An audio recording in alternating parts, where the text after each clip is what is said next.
Amigos de demonios, hoy estamos en la ciudad de Buenos Aires con un querido amigo y hermano latinoamericano que es Eduardo Mendoza Palacios de Guatemala. Seguramente alguno de ustedes ya habrá escuchado alguna en la sección audioteca del canal, algún audio de una entrevista que realicé con él hace algunos años. Pero bueno, quería aprovechar su visita para que los conozcan a través de un video a Eduardo. Eduardo, primero muchas gracias por tu tiempo, por tu buena predisposición para esta entrevista. Y como hago con todos mis invitados, como primera pregunta valga la redundancia, preguntar ¿quién es Eduardo Mendoza Pala? Bueno, pues muchas gracias. Es un poco tanto difícil, ¿no? El hablar de uno mismo, pero tengo un programa que lleva por sí mismo un récord en la radiodifusión del mundo. Y lo digo con toda propiedad porque personalidades como Pedro Ferriz, ya fallecido, gran investigador mexicano, como Enrique de Vicente en España, y algunos más, así lo han certificado, es decir, es el más antiguo permanentemente en el aire, es decir, que han surgido muchísimos más, posiblemente mejores, pero nosotros llevamos 45 años permanentemente y de lunes a viernes transmitiendo todo lo que constituye ese bagaje de cosas que ocurren en la vida de los humanos y por eso se subtitula el programa de lo increíble. De hecho, soy licenciado en Ciencias de la Conducta, o sea, Psicología. Luego, pues también en Ciencias de la Comunicación, en especialidad en Periodismo. Y he hecho, pues, medios de comunicación, tanto informativos como de entretenimiento.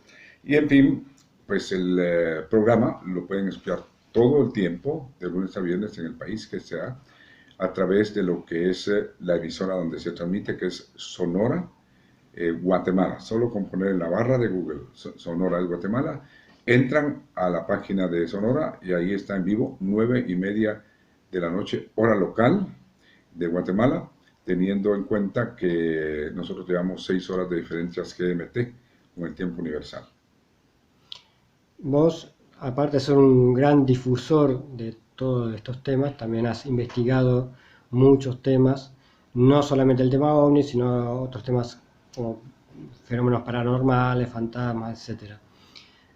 Contanos brevemente alguna experiencia que a vos te haya marcado, no solamente el tema OVNI, sino el tema en general. Si yo te pido que me menciones alguna, ¿cuál me dirías?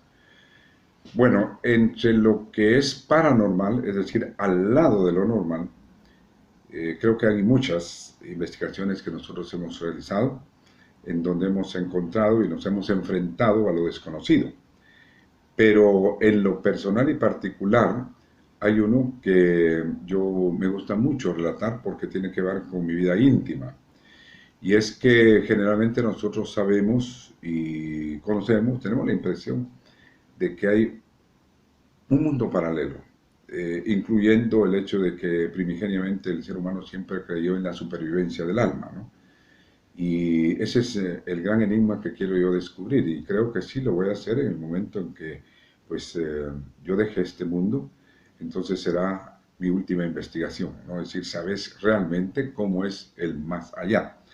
Mientras tanto, solo tenemos testimonios de algún tipo de hecho o suceso que nos indica que hay algo más allá. ¿Y qué es esto? Para mí, una experiencia extraordinaria con lo que sucedió a la muerte de mi señor padre. Él falleció un 25 de mayo de 1993.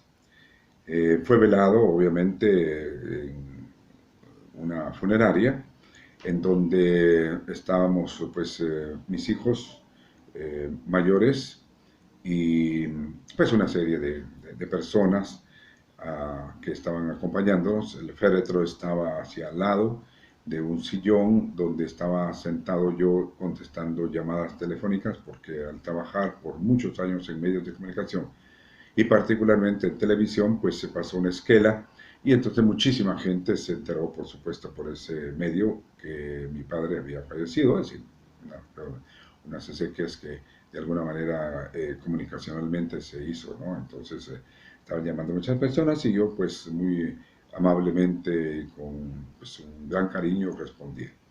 En un momento dado yo me separé de ese lugar que estaba a unos, quizá unos 8 metros del féretro, un sillón, el teléfono, y dejé a mi hijo menor, el varón. Tengo dos varones y una mujer de mi primer matrimonio. Ahora tengo un niño de 8 años que es mi vida. Y dejé a mi hijo, quien ahora es un profesional en cirugía de odontología, es un cirujano en ese campo. Él estaba contestando las preguntas porque yo estaba un poquito cansado, ¿no? Entonces él estaba contestando estas preguntas, yo estaba parado platicando con un primo mío, cuando de pronto él se para y me hace la seña de que yo me acerque. Entonces dije, bueno, debe ser una llamada importante porque él que estaba contestando el teléfono. Cuando yo llegué, me dijo, mire, lo llaman perfectamente. Yo tomé el teléfono y cuando dije, aló, solo me dijeron, Guayo, soy Paco. Guayo es el sobrenombre que a mí me dan en Guatemala, Eduardo Mendoza, Guayo. Y la voz me dijo, Guayo, soy Paco. Entonces yo tengo un medio hermano que se llama igual Paco, Francisco. A él le decimos Paquito.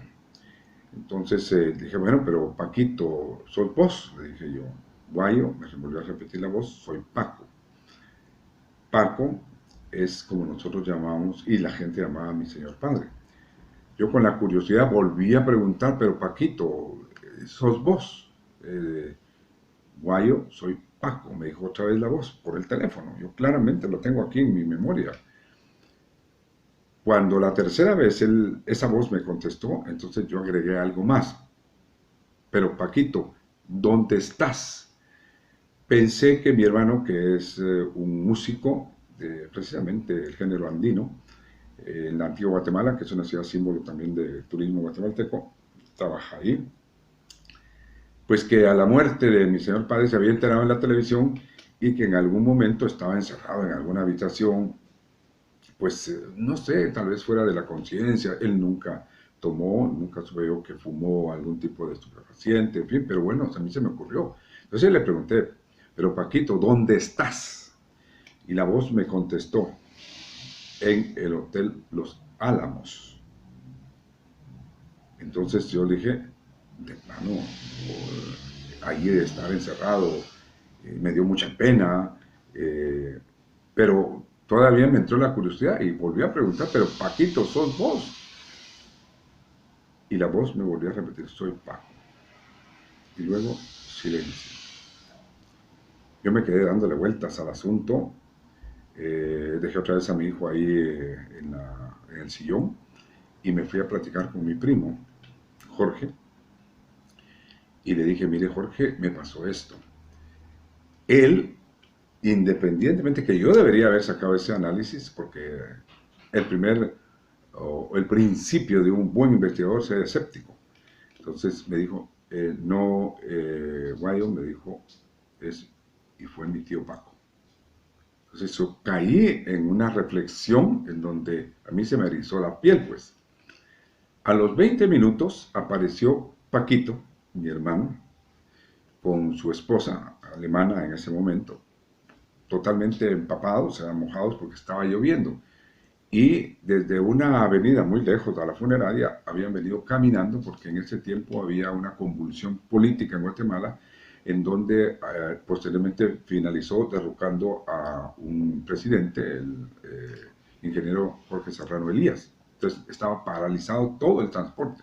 Entonces ellos se vinieron y entonces le dije, mira Paquito, pero vos me llamaste hace... No, me dijo, ¿cómo iba a hacer llamarte? Si yo vengo pidiendo alón o jalón desde la antigua hasta la 18 calle y de ahí venimos a pie porque ya son las 10 de la noche. Pero no fuiste vos, le dije yo, no, yo no puede ser. Y entonces miró a la esposa y la esposa dijo tampoco con la cabeza, negó que había, porque venían caminando, en ese momento venían caminando. Posteriormente yo entré en una investigación. porque no me gustó quedarme con la idea de que mi padre me había llamado por teléfono. Cuando yo comencé a reflexionar sobre el Hotel Los Álamos, en ese momento la funeraria, que es una de las más grandes de Guatemala, en la esquina de esa funeraria no era propiedad de esa funeraria, sino que había un apartamento hotel, el Álamo. Y eso totalmente coincidió, y yo platicando con incluso el médico cirujano, que era Jorge, mi primo, o es, dije, mire, esto es curiosísimo. Sí, me dijo, mi tío Paco estaba ahí, en ese apartamento.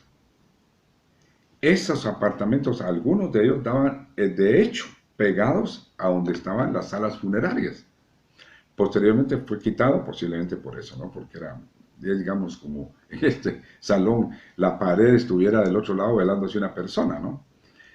Entonces yo vine y dije, bueno, pues esto tiene coherencia. 2 o 3 días después yo fui al apartamento El Álamo y dije, mire, hay apartamentos libres. Sí, me dijo, hay un par de apartamentos, ¿podría yo verlos? Les dije, ¿cómo no? Y me fue a enseñar, curiosamente, no sé si exactamente así fue, uno que estaba, que yo me imaginé que estaba pegado al salón donde habían velado a mi padre hacía unos días. Y lo fui a ver y los teléfonos de ahí eran de estos antiguos, porque era un tiempo que todavía no había teléfonos digitales o estaban introduciéndose, de disco. O ese hotel tenía hotel de teléfonos de disco. Y entonces dije, pero ¿cómo puede haber sido que de aquí me haya llamado mi padre?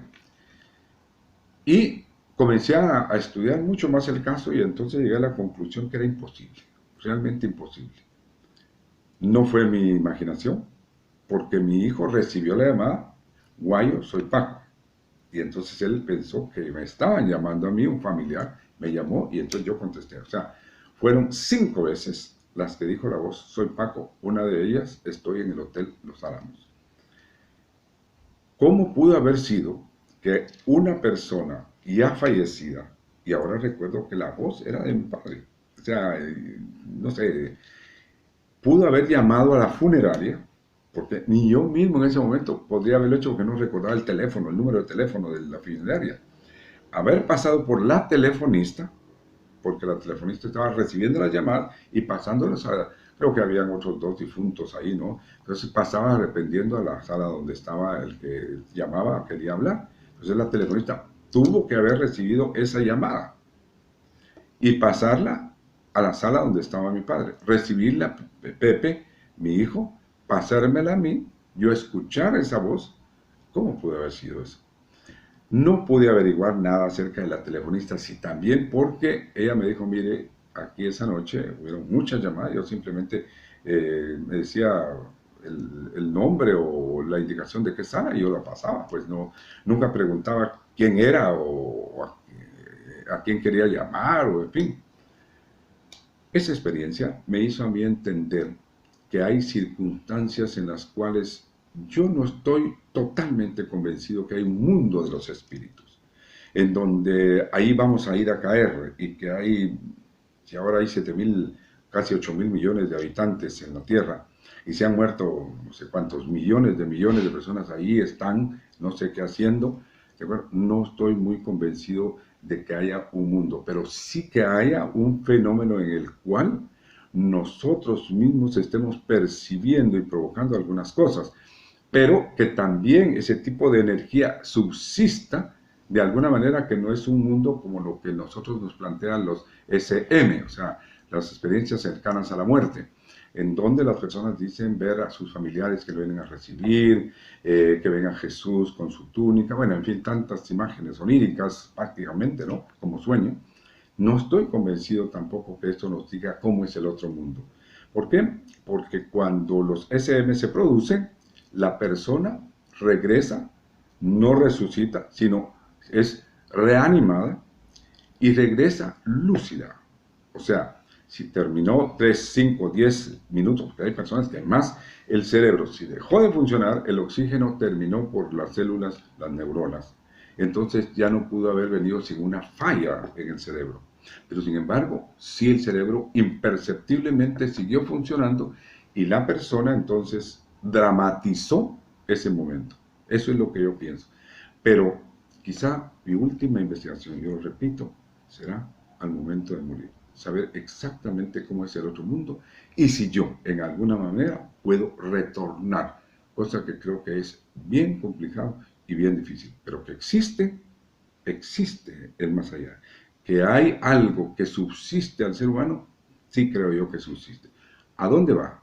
¿Qué hace? Pues según las religiones tiene diferentes respuestas, pero yo no creo que ninguna absolutamente ha dado la respuesta, incluyendo el hecho de que la ciencia acepta, como el doctor Modi, Kubler-Ross, otras personas que han investigado, el hecho de dar por sentado las SM. Yo no creo que así sea. Hay una barrera en la cual nosotros no podemos de alguna manera saber también qué es lo que pasa. Pero que hay ese tipo de fenómenos y que yo creo que mi padre, o por lo menos por alguna razón, algún mecanismo, algún procedimiento, alguna plataforma, como podríamos decir, digital, le permitió entrar, porque ni yo mismo, ni cualquier persona podría haber salido a tomar un teléfono, marcar un número, pasar por una telefonista, hablar con mi hijo y luego hablar conmigo. Si alguien tiene la respuesta a eso, creo que ganaría el premio Nobel de la parapsicología. Tú tienes una hipótesis con respecto al fenómeno ovni que bien se puede enlazar con todo esto último que estabas mencionando. Contanos un poquito más qué hay detrás de todo esto. Bueno, mi hipótesis, por supuesto que yo vuelvo a repetir, y la pregunta es, mire, si usted tiene una respuesta, ganaría el premio Nobel, no me lo van a dar a mí, pero la respuesta que yo tengo es la existencia de ciertos entes, que yo les llamo EIEC, entes inteligentes de energía coherente, que son los seres que nos han manejado durante todo el tiempo a toda la humanidad, desde el principio de la misma humanidad. Nos han manejado. Y de hecho, hay una tendencia a pensar que somos alimento de los dioses. Pero bueno, ellos no nos comen, no son caníbales, pero sí son caníbales psíquicos. Es decir, el ser humano externa una energía, que es la quinta energía, son cuatro las que mueven el universo, la quinta energía, que es una energía extraordinaria, mucho más allá de las cuatro que la ciencia cree. Y ellos lo que utilizan es esa energía porque son entes inteligentes de energía coherente, o sea, son coherentes, no es una energía que se disipa como la luz, ¿no? Como el sonido, no. Ellos son coherentes y provocan. De hecho, hay muchísimos investigadores, no muchos, pero muchos investigadores muy serios que creen que el objetivo de ellos es alterarnos. Alterarnos. ¿Para qué? Para provocar estados de inconsciencia, estados de alterar, estados de convulsión, porque es el momento en que el ser humano emite esa energía, pero no solo de violencia, como guerras, es tremendo, ahí tienen ellos su banquete, ¿no? Digamos, sino en el caso de, por ejemplo, actividades como el amor. Cuando uno ama a una persona, cuando uno externa ese sentimiento, está generando esa energía y es la que provoca los fenómenos paranormales, la telepatía, la precognición, en fin. Es decir, es una actividad propia del ser humano. De hecho, la ciencia ya ahora acepta que el hombre genera fotones. Ya han tenido la oportunidad de poner equipos que detectan que el organismo es una bioenergía e incluso que generamos fotones. ¿Qué es un fotón? Lo que genera la luz.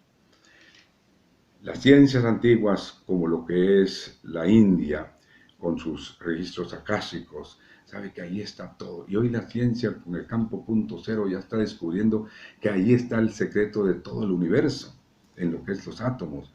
Y también lo que es precisamente el aura humana, ya los hindúes o viejas culturas hablaban de eso. De modo que no es como la religión católica lo mismo. ¿Por qué ponen a los santos con un resplandor en la cabeza? Porque es el aura dorada, o sea, la energía dorada. Yo le digo aura porque es lo que más conoce la gente. Todo es energía. Y sabemos hoy que esa energía puede incluso llegar a curarnos a nosotros. Esa energía misma puede modificar la condición celular del ser humano. Por eso yo en clase he dado un par de conferencias sobre manos que curan. ¿Por qué? Porque es una energía que se puede utilizar como la energía eléctrica, que tiene su positivo y su negativo, ¿no? Vamos a hablar así. Esa energía es una energía que usted la puede utilizar para cualquier cosa, para cosas positivas o para cosas negativas. Pero es una energía. Y esa energía es lo que yo pienso, alimenta a estos seres. Y por esa razón provocan ese tipo de alteración en el ser humano porque estamos generando esa energía. Y eso es lo que ellos, como alimentos espirituales, porque son entes espirituales, digamos, vamos a hablar así, o entes inteligentes de energía coherente, son como una especie de vampiros psíquicos.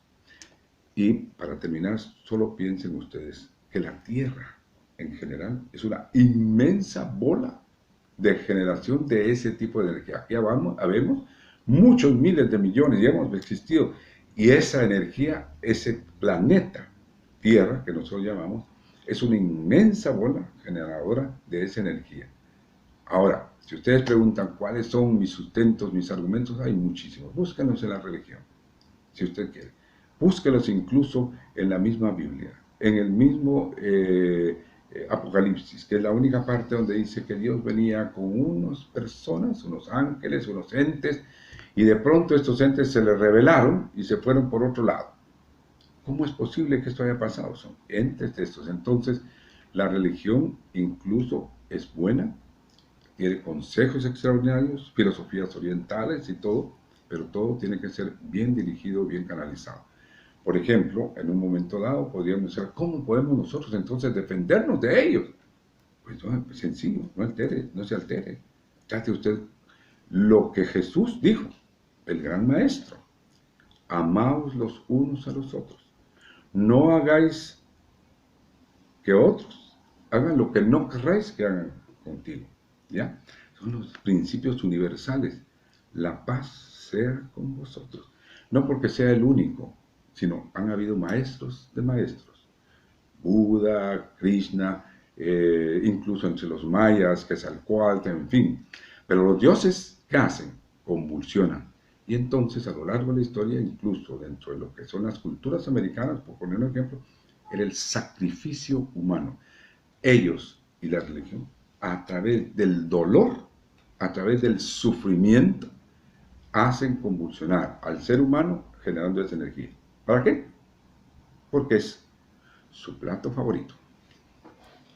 Para finalizar, ¿nos recordás para aquellas personas que estén viendo este video y que quieran saber más sobre los misterios de Guatemala, cuál es tu página donde pueden encontrar información de tus investigaciones, reiteranos cómo pueden para escuchar el programa, etcétera? Muchas gracias, Carlos. Mi página es muy sencilla, es una página que incita a la lectura, por eso no pongo mucha fotografía, mucho video, porque hoy tú sabes que los videos pueden ser trucados de la manera más perfecta que se pueda pensar. Entonces es una página que incita a la lectura, hay más de 800 artículos que están corriendo permanentemente, o sea, dando vuelta, de un día para otro no encuentras el mismo artículo, ¿de acuerdo? Y es siglo 30, un 3-0, por favor. Es decir, en la barra o en el motor de búsqueda de Google, siglo 30, un 3-0. Ahí van inmediatamente a la página, que es muy conocida a través de Google. Pero, y luego, en el caso de radio, puedes sintonizar a través de la red. Sonora es la noticia Guatemala. Vas a la radio en donde todos los días a las 9:30 de la noche, de lunes a viernes, encuentras Siglo 30, el programa con más de 45 años ahora de existencia permanente en la radio. Mi estimado Eduardo, muchísimas gracias, como siempre digo, por tu tiempo y tu buena predisposición. Muchas gracias a ti, un abrazo a ti, tu familia, a esa encantadora nena que tienes, que a mí me fascina, realmente tu hija realmente me fascina. Tiene 10 años me parece, pero es realmente un tesoro. y porque tengo un niño de 8 años. Y como me dijo a mí un experto en conducta humana, que lo íbamos a hablar, dice, usted tiene una joya, tú también tienes una.